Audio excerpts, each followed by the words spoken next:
에베소서 4장 7절부터 11절까지 함께 읽겠습니다. 하나님이 우리 한 사람 한 사람에게 은혜를 주셨습니다. 그리스도께서 주신 선물의 분량을 따라 그렇게 하셨습니다. 그러므로 성경이 말합니다. 그분이 높은 데로 올라가실 때 포로들을 잡아가셨으며 선물을 주셨습니다. 사람들에게. 그분이 올라가셨다라는 것은 무슨 말입니까? 땅보다 더 낮은 지역으로 내려가기도 하셨다는 말이 아니고 무엇이겠습니까? 내려가셨던 바로 그분이 모든 하늘 위로 높이 올라가신 분이기도 합니다. 만물을 가득 채우시려고 말입니다. 바로 그분이 어떤 사람은 사도로, 어떤 사람은 예언자로, 어떤 사람은 복음 전도자로, 어떤 사람은 목사와 교사로 세워주셨습니다. 아멘. 제가 지난주에 8절부터 10절에 있는 말씀은 삽입된 구절이다라고 말씀을 드렸잖아요. 그러니까 7절 다음에 11절을 바로 연결해서 한번 읽어보겠습니다. 하나님이 우리 한 사람 한 사람에게 은혜를 주셨습니다. 그리스도께서 주신 선물의 분량에 따라 그렇게 하셨습니다. 바로 그분이 어떤 사람은 사도로, 어떤 사람은 예언자로, 어떤 사람은 복음 전도자로, 어떤 사람은 목사와 교사로 세워주셨습니다. 아멘. 하나님께서 여기 모여있는 우리 한 사람 한 사람에게 은혜를 주셨고 각 사람에게 선물의 분량을 주셨다. 그리고 그 은혜와 선물의 분량을 우리가 받았다라는 것이 무엇으로 나타나냐 그러면 11절에 여러 가지 직분으로 나타납니다. 그래서 오늘은 그 직분의 의미에 관해서 함께 은혜를 나누고자 하는데요. 그 교회 조직을 보면 크게 두 가지 부류가 있습니다. 하나는 그 조직을 중요하게 생각하는 교회가 있고 그 다음에는 조직을 별로 중요하지 않게 생각하는 교회가 있습니다. 조직을 가장 중요하게 생각하는 교회는 가톨릭입니다. 가톨릭. 그래서 가이사랴 빌립보에서 예수님께서 사람들이 나를 누구라 그러느냐 그랬더니 베드로가 주는 그리스도시요 살아계신 하나님의 아들이십니다. 그랬더니 예수님께서 너의 믿음 위에 교회를 세우겠다라고 말씀을 하셨거든요. 그래서 가톨릭 이제 초대교회는 베드로에게 예수님께서 교회의 지도자가 될 수 있는 권한을 부여해 주셨다. 그래서 베드로가 초대 교황이 되는 거예요. 그렇게 생각했어요. 그래서 계속 교황이 이렇게 이어져 내려오는 거고 내가 너의 믿음 위에 교회를 세우겠다고 그랬으니까 베드로가 교황이 교회에 관한 모든 권한을 다 쥐고 있습니다. 그래서 전 세계 가톨릭 교회는 성당은 교황에 의해서 인사가 진행되고 모든 재정도 집행이 됩니다. 그런데 이제 그것에 저항해서 독립을 했던 종교개혁을 통해서 독립을 했던 개신교는 크게 5가지 교단으로 나뉘거든요. 그 첫 번째가 성공회 신부님들은 신부님이라고 부르지만 개신교이기 때문에 결혼을 하세요. 성공회 신부님들은 가정을 이룹니다. 성공회가 있고 감리교가 있고 침례교, 성결교 그리고 장로교 이렇게 5개 교단이 개혁교단, 종교개혁을 통해서 만들어진 교단입니다. 이 5개 교단 중에서도 성공회와 감리교회는 가톨릭과 그 제도가 비슷해서 굉장히 중앙 집권적입니다. 그리고 그 목사가 모든 권한을 다 가지고 있습니다. 그래서 교회의 인사뿐만 아니라 재정을 집행하고 결정하는 데 있어서 담임 목사가 모든 걸 결정합니다. 그래서 담임 목사가 되는 것이 굉장히 어렵습니다. 우리 장로교회에서는 담임 목사 취임식이라고 하지만 거기서는 위임식이라고 부릅니다. 모든 권한을 이 사람에게 위임해 주는 겁니다. 위임해 주는 거. 그런데 그러다 보니까 여러 가지 부작용이 생길 수밖에 없잖아요. 성직자도 어쩔 수 없는 인간이기 때문에 여러 가지 부정과 부패들이 생기기 때문에 그것을 보완하기 위해서 만들어진 민주적인 제도가 장로교 제도입니다. 장로교. 그래서 장로교는 장로가 있습니다. 원래는 성공회, 감리교, 성걸교, 침례교, 장로가 없습니다. 그런데 장로교를 따라서 장로 직분을 세웠는데 사실상 장로는 우리 장로 교단의 집사 정도에 해당이 되는 거지 당회원이 돼가지고 교회 전체 행정을 주관하거나 교인을 치리하거나 이런 정책을 세우거나 이런 것을 하지는 않습니다. 그럼 왜 장로교의 정치 원리는 뭐냐 그러면 담임 목사에게 모든 회의에 회장 권한을 주는 거예요. 그래서 공동의회 회장이 누구죠? 목사님. 네, 목사고 재직회 회장도 목사고 당회의 회장도 목사가 되는 거예요. 그런데 왜 회장권을 주냐 그러면 다수의 횡포를 막기 위해서 그래요. 예를 들면 교인들이 아니면 당회가 결정을 하는 것이 이건 교회의 본질에 어긋나다. 이건 하나님의 교회가 이렇게 결정을 하면 안 된다. 라고 담임 목사가 생각을 하는데 숫자가 다수잖아요. 그럼 결정을 해야 되잖아요. 그럼 서로 의견이 안 맞을 때는 어떻게 하죠? 다수결로 하잖아요. 그런데 우리가 장로님들이 숫자가 많으니까 우리 투표해서 결정합시다. 그러면 교회가 잘못된 방향으로 나아갈 가능성이 있기 때문에 담임 목사가 회장이기 때문에 투표하지 않고 당회를 폐회하겠습니다. 그리고 일어나 버리면 돼요. 재직회에서 재직들이 막 이렇게 쿵짝쿵짝 해가지고 교회의 위해가 될 수 있는 결정들을 혹시 할 수 있잖아요. 그런데 숫자는 더 많아. 다수결로 하자 그러면 분명히 교회에 해가 될 결정을 하기 쉬울 것 같아. 그럼 담임 목사는 이 회의를 정회하겠습니다. 그리고 나가버리면 회의 자체가 성립이 안 되기 때문에 거기서 결의된 내용은 유효하지 않아요. 그죠? 그래서 회장권을 담임 목사에게 주는 거예요. 그렇게 못하던데. 그리고 그 반대 경우가 있죠.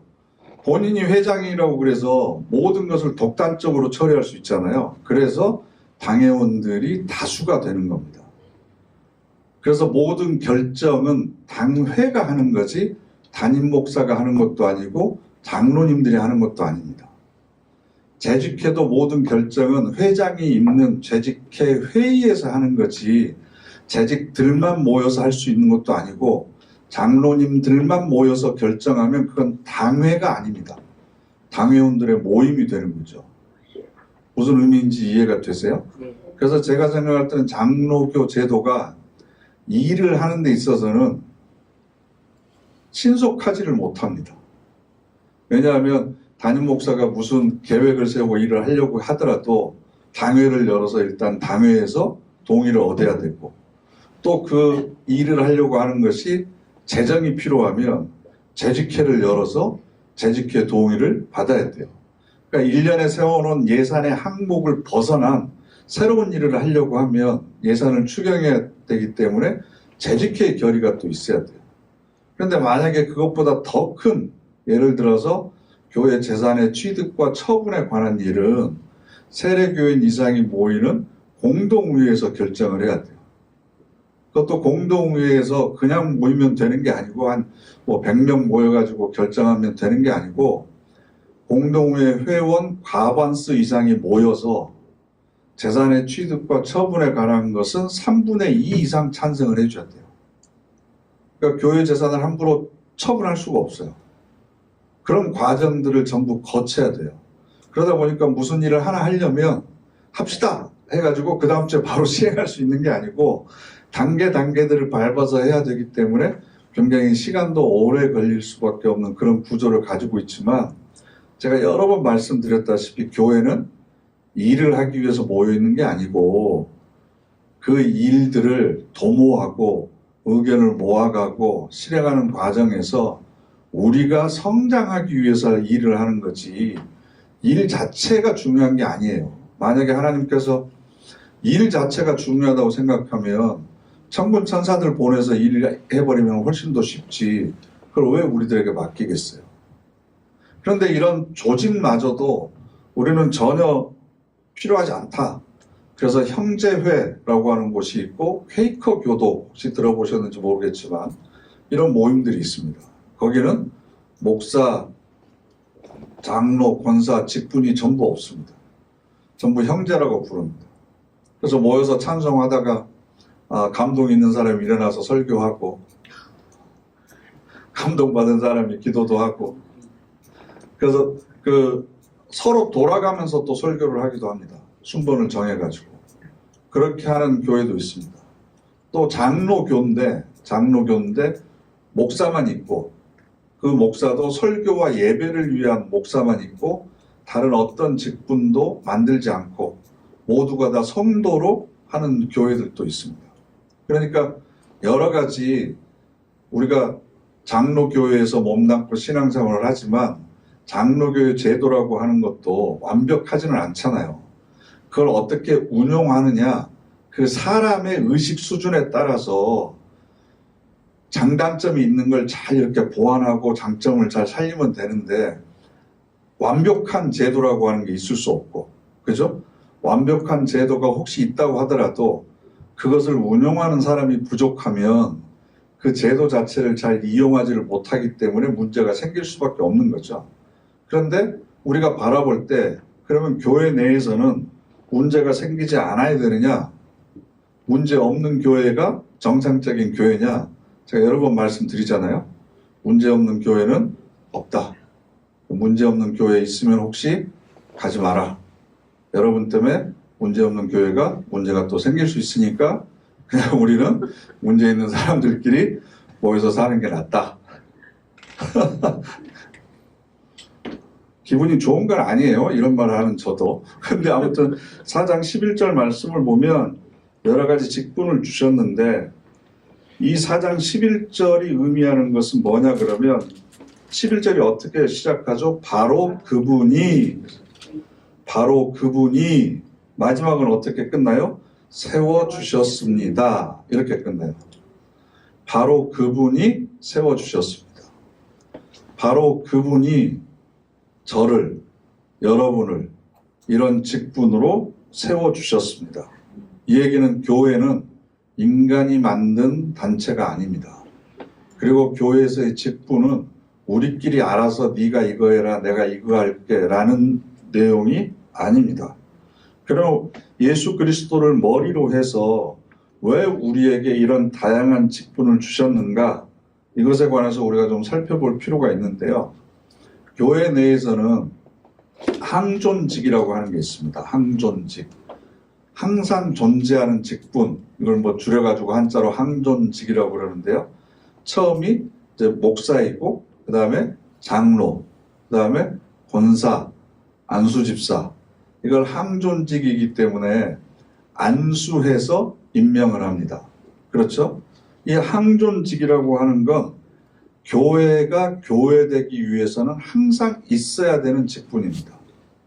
그래서 이 직분을 한번 임명받으면 하나님께서 부르시는 그날까지 그대로 그렇게 가는 겁니다. 그런데 성경에 없는 직분들이 있어요. 안수집사, 권사는 성경에 없는 직분입니다. 디모데서를 보면 집사의 자격과 장로의 자격이 나오잖아요. 그러니까 초대교회에서의 장로는 지금 현재 우리 교회에서의 목사에 해당이 되는 거고, 거기서 초대교회에서 집사에 해당되는 직분은 장로나 안수집사, 권사에 해당되는 직분이라고 생각을 하시면 돼요. 그래서 우리가 권사나 안수집사라고 하는 제도를 만들었는데 그 밑에 또 서리집사가 있잖아요. 서리집사. 서리집사는 임시직입니다. 임시직. 그래서 해년마다 한 번씩 당회가 연초에 청직이 임명을 할 때 임명을 합니다. 그리고 서리집사의 기준이 있습니다. 우리 정관 있는지 혹시 아세요? 우리 교회 정관이 있는지 아세요? 처음 들어보세요? 2020년도에 만들었는데 뭐예요? 장로에 대한 거예요? 우리 교회 전체 운영에 관한 정관을 우리가 만들었어요. 거기 보면 서리 집사는 세례받은 지 3년 이상이 돼야 돼요. 그리고 1년 이상 출석을 하지 않으면 서리 집사의 자격이 자연스럽게 박탈돼요. 그러니까 2년, 3년 교회 안 나오다가 6월 달에, 7월 달에 나와서 여전히 자기가 집사인 줄 아는데 연초에 임명되지 않으면 서리 집사는 집사가 아닌 거예요. 탄핵이 아니고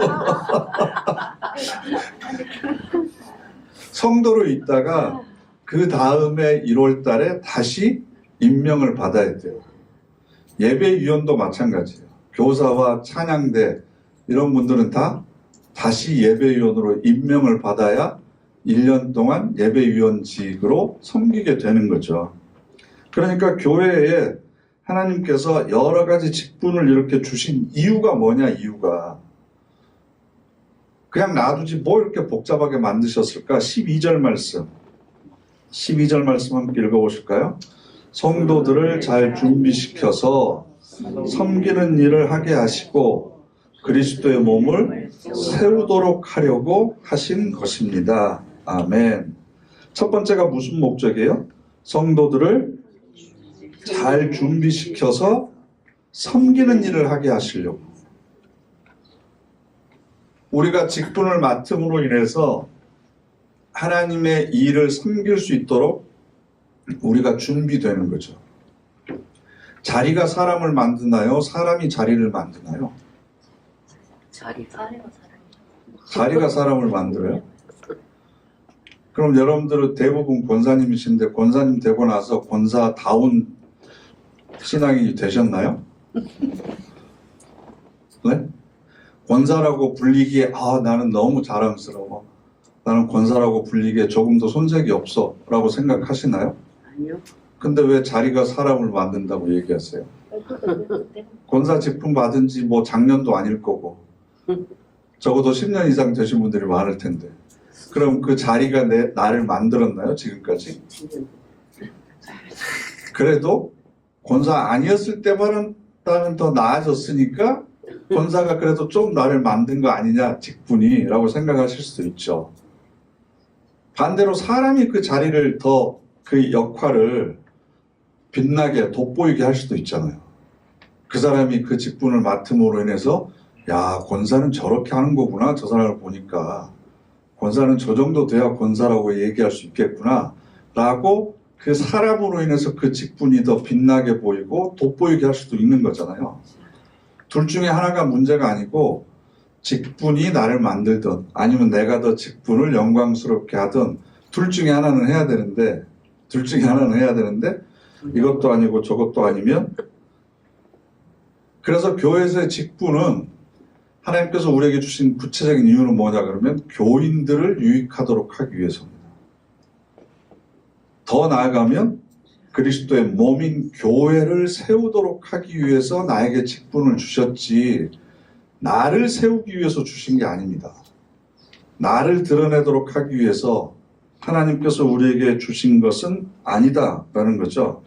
그래서 교회에서 장로교 제도 혹은 성결교 제도 이건 무슨 의미냐 그러면 그 직분을 통해서 하나님께서 어떤 일을 하시고 싶은 게 있으신 거예요. 하시고 싶은 거. 목사를 세우시고 장로를 세우시고 집사를 세우시는 것은 질서와 규모 있게 조화롭게 모든 일을 하시고 싶어서예요. 왜냐하면 우리 인간들은 질서나 규모나 절차나 과정이나 이런 것들이 정해져 있지 않으면 그때그때 본인의 기분과 감정대로 모든 것을 판단하고 결정하기 때문에 그러면 굉장히 혼란스럽고 무질서할 수밖에 없습니다. 그러니까 교회에서 모든 직분은 기능상의 우열이 있는 것이 아니고 역할이 다른 거다. 차이가 있는 것이 아니고 서로가 맡아야 되는 역할이 다른 것이다 라는 겁니다. 만약에 하나님께서 목사가 없으면 하시고 싶은 말을 할 수가 없고 장로나 권사가 있으면 섬기거나 봉사할 수 있는 일을 하실 수 없기 때문에 우리를 세운 건 아니잖아요. 우리가 없이도 예수님께서도 말씀하셨지만 하나님의 백성들이 찬양하지 않으면 하나님께서는 돌들을 통해서도 찬양을 받으실 거다. 필요하시면 우리 없어도 하나님께서는 필요한 모든 일들을 하시는 거예요. 근데 그럼에도 우리에게 직분을 주셔서 일을 맡기시는 것은 하나님의 동역자로 우리들을 세워주셔서 우리를 높여주시는 것일 뿐만 아니라 우리를 준비시켜서 섬기는 일을 하게 하고 그리스도의 몸을 세우려고 하시는 거다라는 겁니다. 그러니까 중요한 건 내가 맡은 일이 중요한 거지 그 일을 맡았기 때문에 내가 생색을 내거나 내가 중요한 사람이나 그렇게 되는 것은 아니다라는 거죠.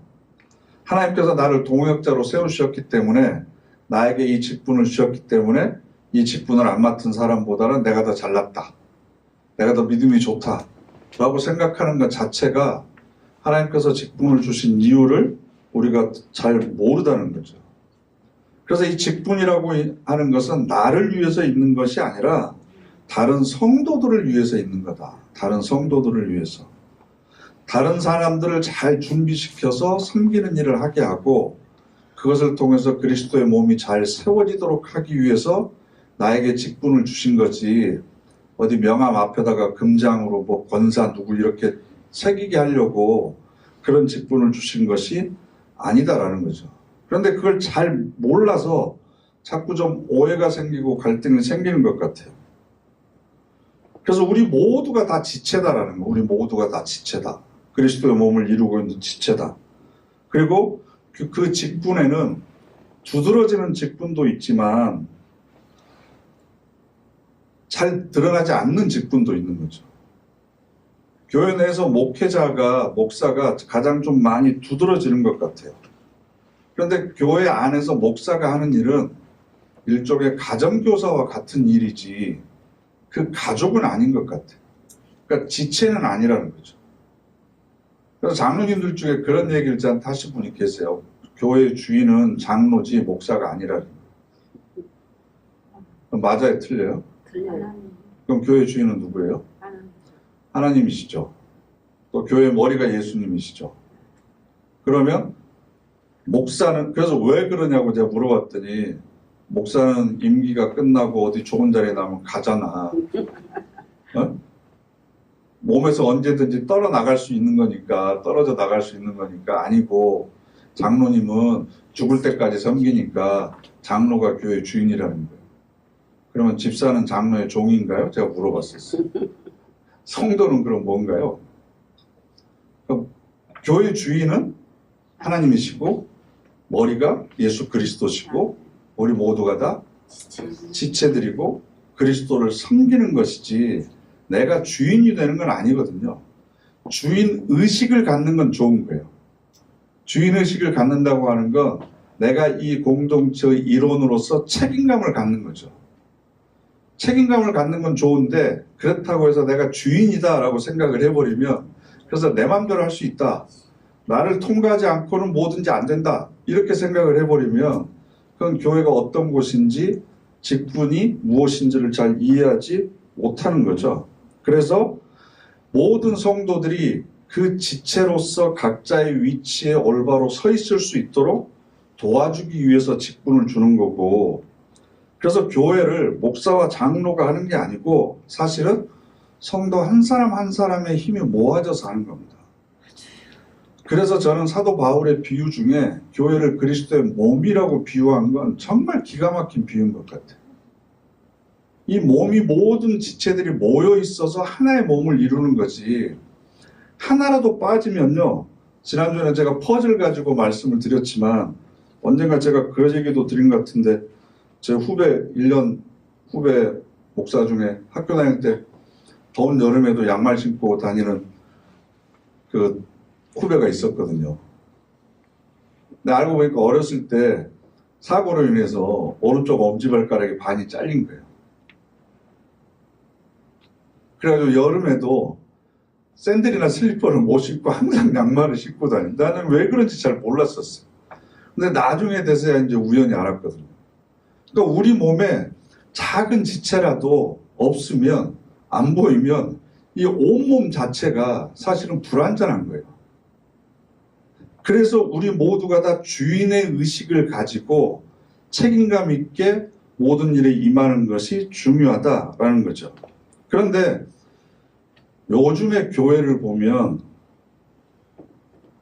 그 교회가 얼마나 평신도 위주로 서로가 주인의식을 가지고 열심히 교회를 섬기느냐에 따라서 그 교회에 관한 평가가 되는 게 아니라 담임 목사가 누구냐에 따라서 그 교회의 인지도나 평가가 달라지는 경우가 굉장히 많습니다. 그래서 유명한 교회, 뭐 큰 교회 그러면 그 교회 담임 목사가 누구고 그 교회 목사가 설교를 얼마나 잘하고 얼마나 많은 성도들을 불러 모았고 얼마나 성장시켰고 이런 걸 통해서 그 교회를 평가해요. 그래서 마치 유명한 학원 강사 밑에 수강생들이 막 몰리는 것처럼 교인들도 그걸 따라서 철새처럼 이리 갔다가 저리 갔다가 이동하는 경우들이 있습니다. 근데 그게 아니고 담임 목사가 가지고 있어야 할 가장 중요한 리더십은 위임하는 거예요. 위임하는 거. 한 사람 한 사람의 은사, 그 사람이 가지고 있는 재능 이것들을 발견해서 각자 가장 잘 섬길 수 있는 곳에서 섬길 수 있도록 그래서 지체로서의 역할을 잘 감당할 수 있도록 그 책임을 주고 그것을 지켜봐주고 격려해주고 이것이 목회를 하는 목사로서 가장 큰 중요한 일이지 얼마나 이벤트를 잘하고 프로그램을 잘하고 설교를 잘하고 그게 중요한 게 아니고 그래서 교회가 지속 가능해지기 위해서는 그게 필요하거든요. 그러니까 여러분들이 그걸 위해서 기도를 좀 많이 해주셨으면 좋겠어요.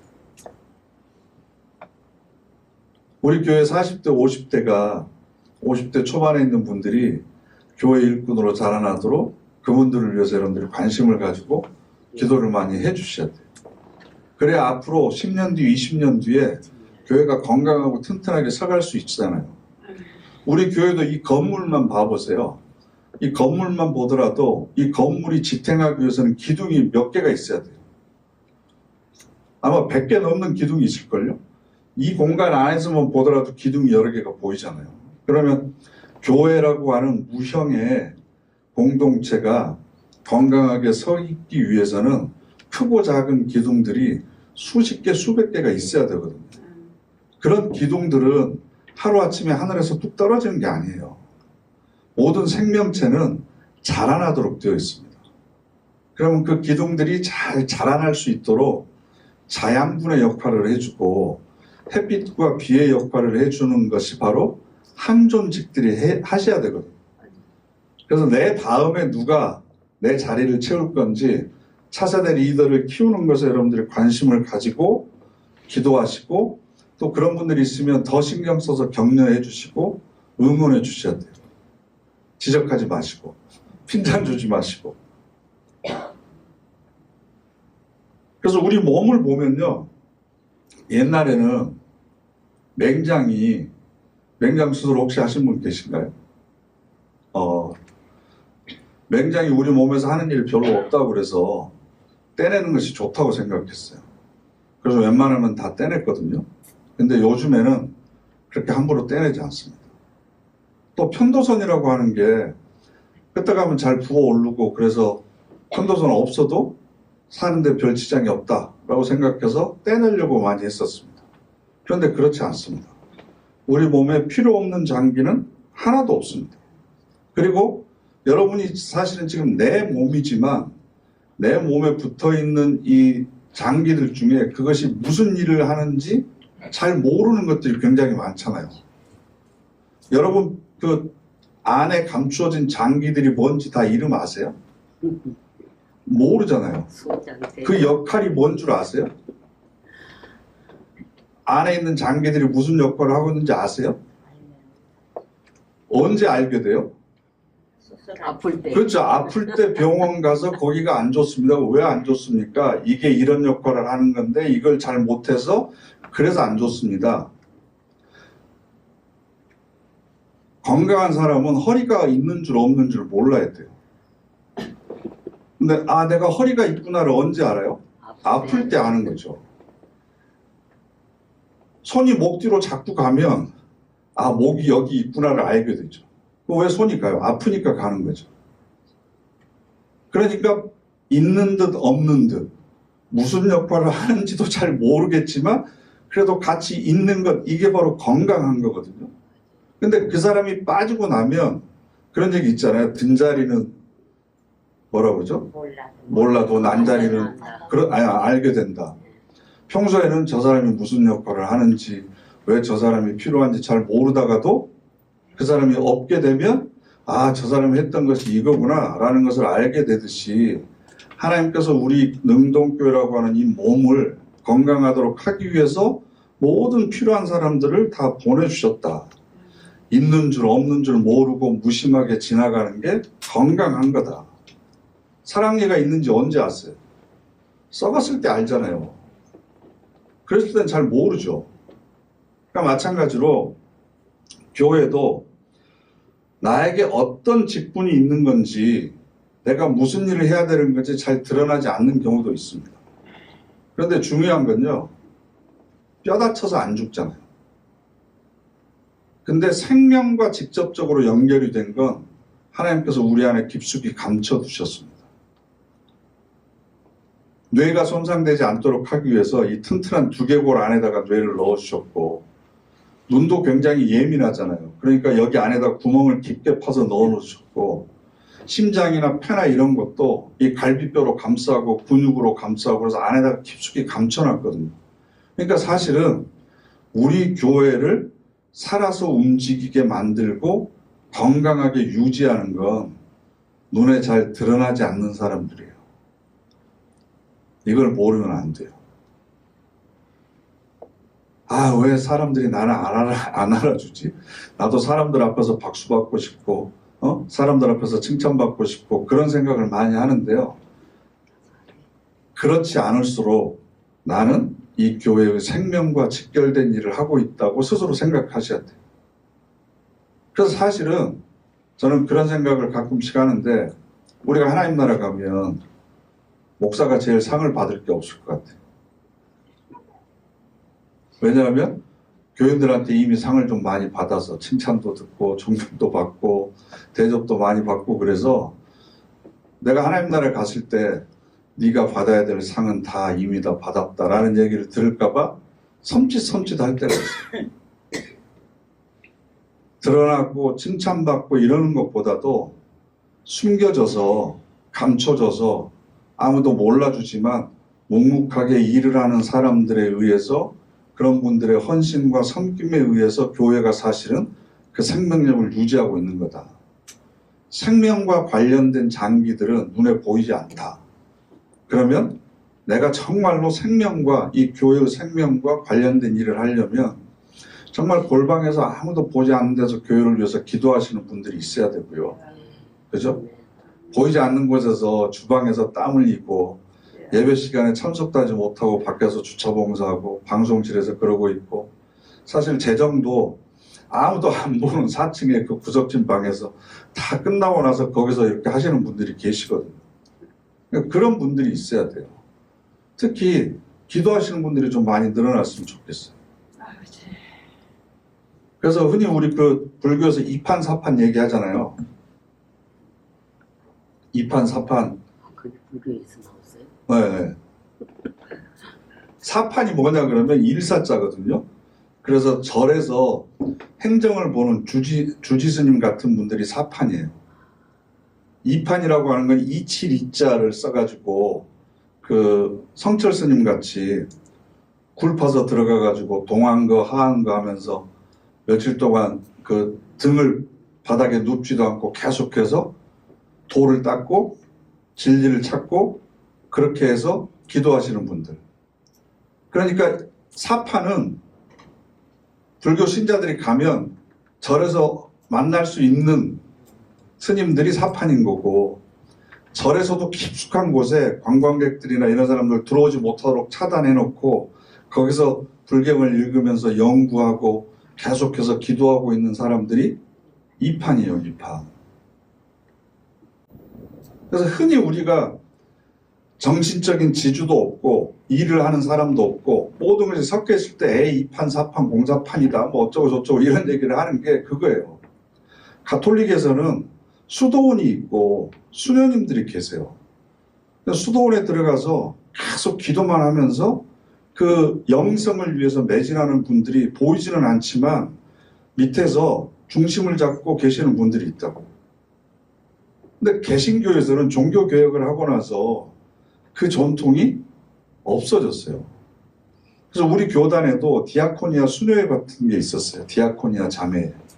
모르시죠? 네? 디아코니아 자매라고 옛날에 안병무 목사님이 만드신 건데 가톨릭의 수녀처럼 평생을 하나님과 함께하면서 기도하고 봉사하고 섬기시는 분들의 모임, 그 공동체들이 있었다고. 그러니까 교회에서도 막 그 겉에서 보이는 행정을 하고 설교하고 예배 시간에 앞에서 찬양하고 헌금위원하고 이런 분들은 불교식으로 이야기하면 사판이고 눈에 보이지 않게 골방에 들어가서 기도하고 중보기도하면서 집에서 기도해 주시고 또 누가 보지 않던 말씀 묵상을 계속하고 새벽에 나와서 기도의 재단을 쌓고 이런 분들이 2판에 해당이 되는 2판이 이렇게 숨어서 자기의 자리를 지켜주고 있는 분들이 계셔야 그 교회가 건강한 영적인 흐름을 가지고 혹시나 잘못된 길로 가거나 갈등이 있거나 이러더라도 중심이 딱 잡혀 있으면 오뚜기는 중심이 밑에 있으니까 넘어져도 금방 일어나잖아요. 근데 이 밑에 중심이 없으면 숨어서 그것을 유지해주고 지켜주시는 분들이 없으면 넘어지고 나서 못 일어나는 거예요, 교회가. 우리 교회도 여러 가지 어려운 일들이 있었지만 지금까지 54년을 그 생명을 유지할 수 있었던 건 보이지 않게 섬기는 분들이 계셨던 거죠. 그분들이 있었다는 거예요. 우리가 기억할 때는 1대 목사님, 2대 목사님, 그리고 뭐 장로님, 뭐 선임들 막 이런 것들만 생각하지만 사실은 그건 겉으로 보이는 거고 교회의 생명을 유지하는 건 보이지 않는 장기들처럼 숨어서 기도하는 분들이 계신 거다. 사람들이 박수 쳐주지 않는다고 그것 때문에 흔들리지 마시고 아 내가 정말로 중요한 일을 하고 있구나. 그런 자부심을 여러분들이 가지셨으면 좋겠어요. 근데 왜 사람들이 나한테 이래라 저래라 그런 거야. 그런 것 가지고 흔들리다 보니까 정말로 내가 집중해야 될 것이 무엇인지를 놓치고 있거든요. 그런 거 전혀 신경 쓰지 마세요. 말로만 하면 우리나라 월드컵 수십 번 우승했을 거예요. 저도 말로만 하면 축구 엄청 잘해요. 말로만 하는 거예요. 말로만 하면 정치 엄청 잘해. 말로만 하면 진짜 정치인들 말만 들어보면 우리나라 좋은 나라 세상에서 제일 좋은 나라 됐겠죠. 근데 중요한 건 목사는 어쩌면 말쟁이일 수도 있지만 그 말씀을 통해서 여러분들이 자신의 자리를 찾고 힘과 용기를 얻어서 계속해서 그 직분을 감당하는데 힘을 공급해 주는 게 제가 하는 일이고 걸어갈 때 말로 걸을 수 없잖아요. 다리가 직접 움직여야 되는 거고 밥을 먹을 때 말한다고 밥이 그냥 들어가요. 손이 움직여야 되고 입이 씹어야 되잖아요. 모든 장기가 다 동원이 돼야 되는 거죠. 그러니까 그런 의미에서 내가 맡아야 될 직분이 얼마나 중요한 직분인지를 깨닫는 거죠. 깨닫는 거. 그래서 고린도전서 12장을 보면 두드러지게 대접받는 것은 귀한 것이나 소중한 것이 아닙니다. 정말 귀하고 소중한 것은 생명과 직접 연결되어 있는, 감추어져 있는, 보이지 않는 것. 그래서 예수님께서도 사람들에게 보이려고 너의 일을 행하지 말라. 저들은 이미 자기 상을 받았느니라. 그래서 사람들에게 보이려고 라고 하는 의미는 뭐냐 그러면 사람들로부터 인정과 칭찬을 받으려고 하지 마라 라는 겁니다. 사람들로부터 인정과 칭찬을 받으려고 하지 마라. 그 반대로 사람들이 나에게 비난을 하든 뭐라고 하든 그것 때문에 또 흔들리지 마라. 하나님께서 나를 지켜보고 계시고 내가 있어야 될 자리가 어디인지를 봐야 된다. 왜 하나님께서 우리나라에만 하더라도 지금은 정확히 제가 잘 모르겠는데 얼마 전까지만 하더라도 6만 개의 교회가 있었어요. 그 6만 개의 교회 중에 왜 하필이면 나를 이 교회에 보내셨을까? 내가 보이든 보이지 않든 다른 성도들을 준비시켜서 섬기도록 해야 되는데 그럼 내가 해야 될 일은 무엇이고 내 책임은 무엇인가? 그것을 위해서 내가 어느 자리에 있어야 되는가? 이걸 여러분들이 다시 한번 생각하셔서 교회 내에서의 직분은 진급하는 게 아니거든요. 능력에 따라서 주어지는 게 아니거든요. 그리고 뭐가 중요하고 뭐가 덜 중요하고가 아닙니다. 역할의 차이만 있을 뿐 모두가 다 동등한 거고 그리스도의 몸을 유지하기 위해서는 소중한 겁니다. 그러니까 권사님들은 내가 뭐 하는 것도 없이 그냥 예배 자리만 지키고 있고 뭐 어쩌고저쩌고 그래서 나는 뭐 패만 끼치 이런 얘기 하지 마시고 없는 듯 계시는 게 있는 듯 없는 듯 계시는 게 교회가 건강한 거고 갑자기 그분이 안 보이면 또 난리 나잖아요. 그러니까 있는 듯 없는 듯 내가 별로 하는 것 없지만 내 자리를 지키고 있는 것만으로도 사실은 우리 교회가 건강해지는데 내가 기여하고 있는 거다. 그래서 여러분들 한 사람 한 사람의 섬김을 통해서 그리스도의 몸이 더욱더 아름답게 세워지게 되기를 간절히 바랍니다. 아멘. 기도하겠습니다.